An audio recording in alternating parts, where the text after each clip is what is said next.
everyone, thank you so much for clicking on this Netflix review. The fact that you're willing to sacrifice a few minutes out of your day to consume my content really does mean the world to me. And today we're going to be talking about a new Netflix film, The Girl on the Train.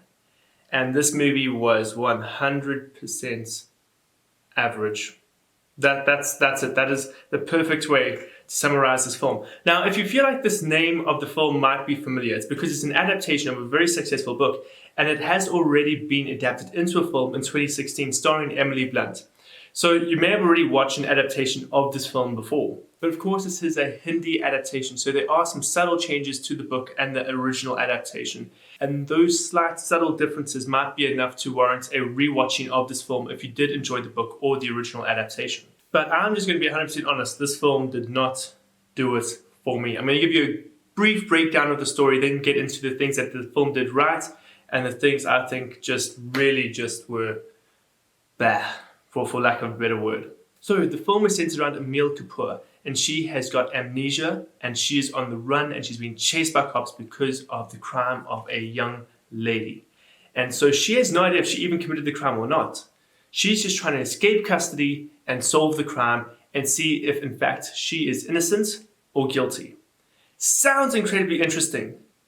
And I just have to say, when I watched the trailer, I was quite excited. But the execution of it really just didn't do it for me. And I think that's what let down the film a lot, the execution. So something that frustrates me a little bit.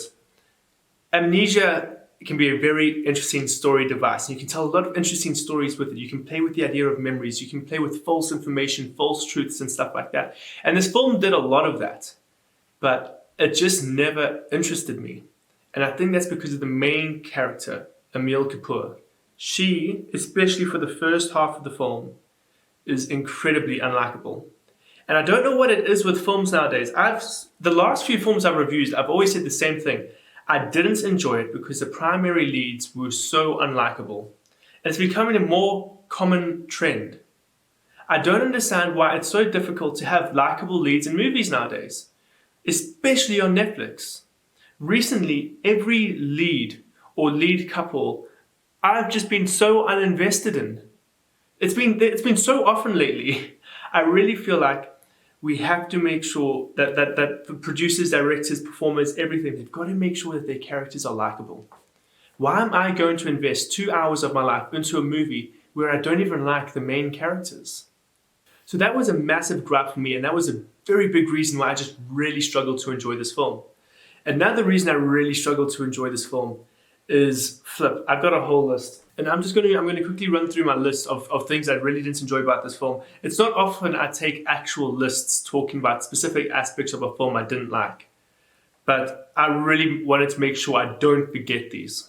So of course the first one that's on my list is the one I already spoke about. It's unlikable lead character. It was annoying to actually watch her at times. Second one, color grading.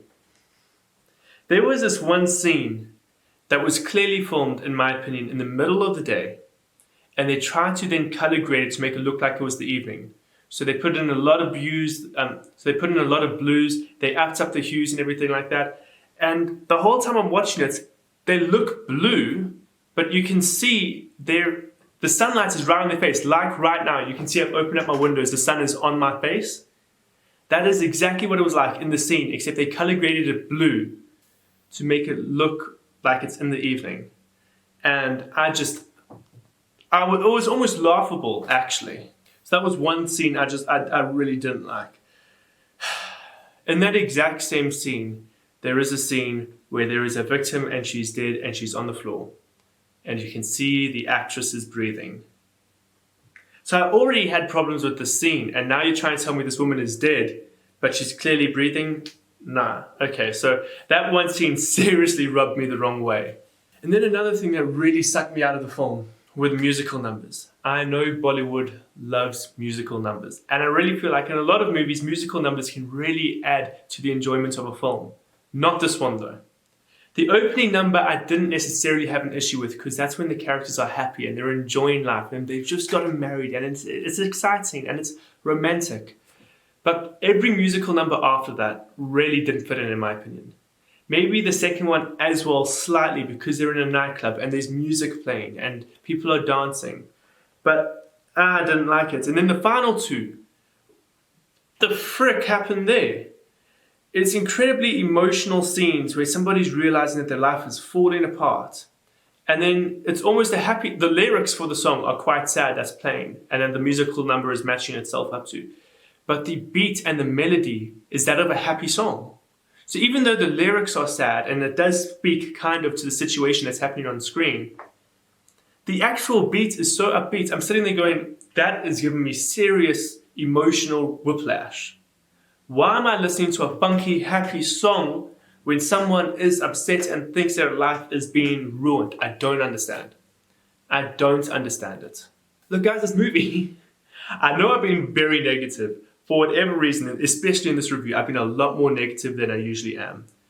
But I just didn't enjoy it. There was something about this film that really kept rubbing me up the wrong way. Look, I can tell you right now, it's not a bad film.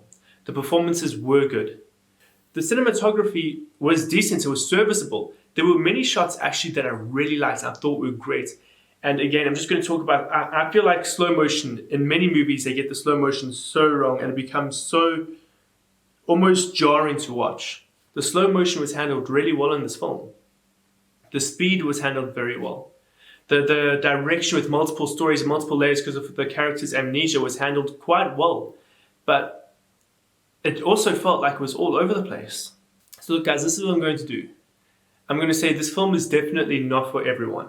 But if you are a fan of thrillers, of suspense, of true crime, of anything to do with police investigations, running away from the law, then maybe give this film a watch.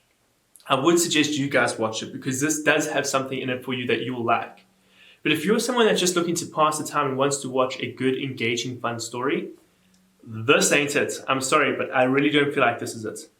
But guys, thank you so much for watching my review. You guys are the best, you're awesome, and I hope to see you again in another review.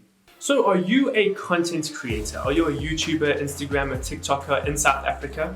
Then I'm going to give you one little piece of advice. Go check out CreateZA. CreateZA is a platform for local content creators to come together and learn from one another, network, and grow. Seriously guys, they do great work. Check them out.